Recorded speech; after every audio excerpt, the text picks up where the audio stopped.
probably one of the best scores that Carl Davis has ever written for this legendary story, and it's the second film of The Phantom of the Opera. The first one was made in 1916, but the film was lost. There's only a few photographs. This very classic and first horror film was made in 1925 with Lon Chaney.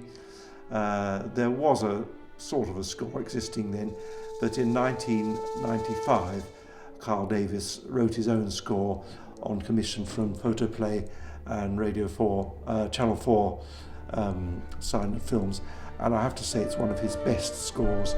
It's a fantastic symphonic development through the score, an orchestration which is a great elegance parallel to Richard Strauss.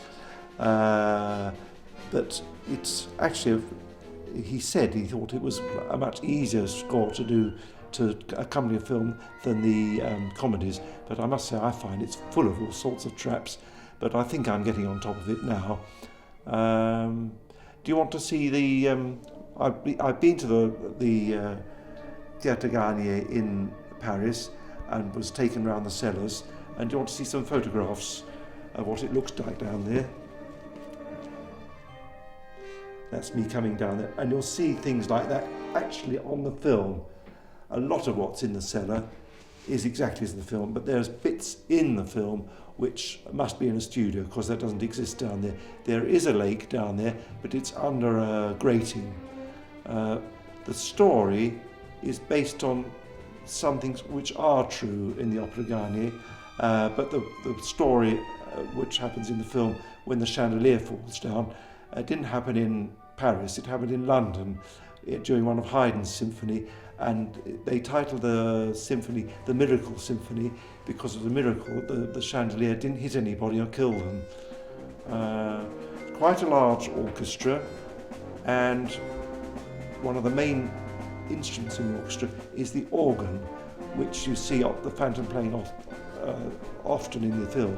The organ is like the character of the Phantom, and I've checked, there is an organ in the Opera Garnier in Paris, but it's not under the stage as it is in the film. It's on the second floor on the stage, so it's out of the way of the scenery.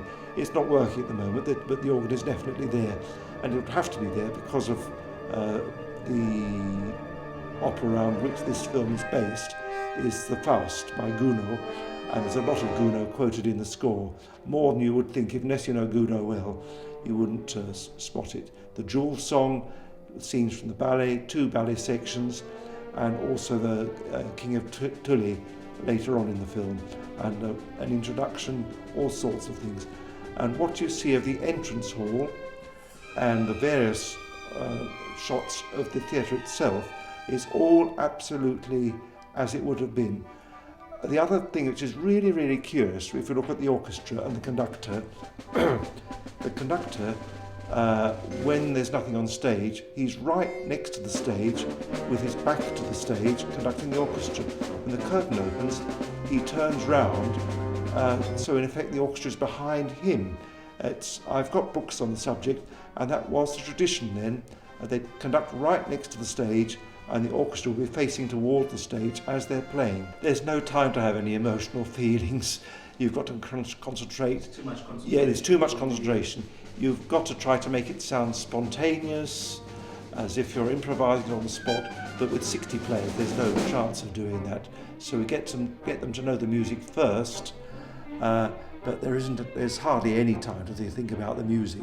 Just got to get together and get the emotional sound out of the orchestra, which I won't have any trouble with Italian players. They do wonderful operatic style, but get them familiar with the music. It's got various motives for the different characters in the opera, and as I already mentioned, the Phantom himself is characterised as an organist as he plays, and don't be deceived by the film, there isn't an organ underneath the stage, but it's portrayed like that in the film. And as his mask comes off, there's a incredibly cataclysmic section of music. First of all, it's over halfway through the film. You see an awful lot of the film without seeing it at all. Then you see him with his mask on, and over halfway through, he suddenly the lady who's chosen to try to stay with him under the stage, pulls his mask off and everybody is hysterical. It's a very scary film. So the conductor stands there, as you see in the film, and when it's the orchestra alone, he faces this direction, and the orchestra's facing the stage.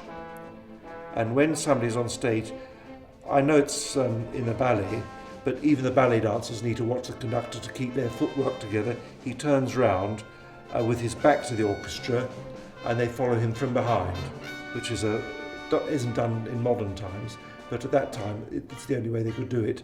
And there's a second person in front of the conductor there in a prompt box helping the singers with all their cues. You can't see it, it's not marked here, but it's just there, and that's the conductor's area. So shall I tell you what the instruments are? Violins, some woodwind, double basses, they're both sides of the double basses, cellos and basses at the back, harp, timpani here and harp over here. A very unusual seating.